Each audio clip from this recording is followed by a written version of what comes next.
Hello and welcome to the Jewish Curiosity Podcast, where we ask questions and take journeys. We've been taking a journey recently to try and understand and explore the question of what am I doing here? What is our purpose in this world? And in this particular episode, we are going to talk about the journey of prayer, how prayer itself, every single day, is a journey into ourselves and a journey through the spiritual universes. I hope you enjoy. In 2009, as if by some accidental prophecy, the British band Mumford & Sons wrote the following lyric: "Awake, my soul, you were made to meet your maker." With these words, I assume unknowingly, they perfectly described Jewish prayer and its profound impact on the spiritual system. So in order to understand this, we have to remind ourselves a bit about our own spirituality and a bit about that of the world at large. In terms of ourselves, we have a beautiful and complex spiritual makeup. We have 4 levels to our soul. The first main level is the nefesh, which is the spirituality behind our actions. Then we have the ruach, which corresponds to our speech and emotions. Then we have the neshama, which corresponds to our mind, our thoughts and our intellect. And then we have the chaya, which corresponds to our will. It's with just going about our normal day that we activate and utilize all these different parts of our soul. By moving around, speaking, thinking and dreaming, this is what we're doing every single day. Now, corresponding to these 4 parts of ourself, there are 4 spiritual universes. First, there is Asiya, which is the world that we see around us. But then above that, we have another realm called Yetzirah. That is the realm of the angels. Above that, the next olam, the next spiritual universe, is called Bria. That's the realm of the souls. And above that, at the top of this system, we have Atzilut, which is the realm of the divine. This is God's divine residence. It's with these 4 parts of ourselves that we actually bring light into these 4 spiritual universes.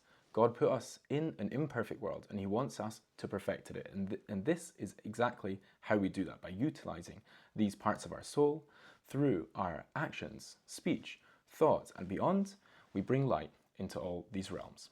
Now, what's interesting is that with mitzvot in general, we typically have one mitzvah which corresponds to one particular site in the spiritual universes. We do what's called particular tikkunim, particular improvements, where one mitzvah improves and brings light into one area in the spiritual universes. However, prayer is different. Prayer has the ability to affect the whole system. For example, let's take Shacharit, which is the morning prayer. This prayer, Shacharit, is made up of different sections, or more precisely, different stages in a progression. The first stage is the morning brachot, the morning blessings, together with the korbanot, which is the parts of the Torah which relate to sacrifices. That's the first section. Then the next stage is psuki de zimra, which is verses of song in which we praise God for all manner of things. The next stage is the Shema, which is where we declare our faith in God's oneness and its accompanying blessings.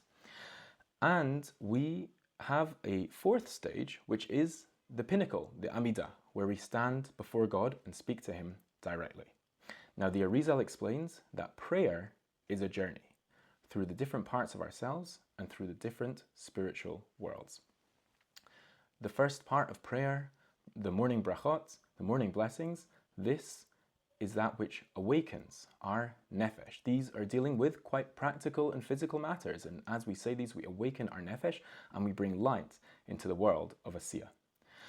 The next section of prayer, psuki de zimra, the verses of praise and song, with these we awaken our ruach, which is the part of us which relates to speech and song, and we also bring light into the world of Yetzirah, which is the realm of angels, whose currency really is song and praise. Then, the 3rd stage, we progress to the Shema, which is where we contemplate in our minds the oneness of God, and when we do so, we are activating the neshama, the part of us which corresponds to our mind, as well as improving and bringing light into the realm of Bria. Finally, and ultimately, we have the Amidah, where we stand before God. At this stage, we are actually activating our Chaya, that highest part of ourselves that we only just about have access to, and we are standing in this divine realm of Atzilut and making a difference all the way up there. So this is the journey of prayer. Far from some religious ritual, prayer is a superpower we have to bring light into the entirety of the world. Each day is a new day, and with it, we can take a journey through our own souls and through the spirituality of the world.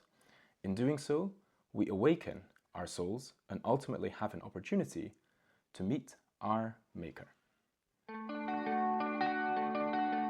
I hope you enjoyed that episode of the Jewish Curiosity podcast. If you want to find out more or check out more episodes, you can go to www.jewishcuriosity.com, or you can also find us on Spotify, Apple Podcasts, and YouTube. Have an amazing day, and hope to see you next time.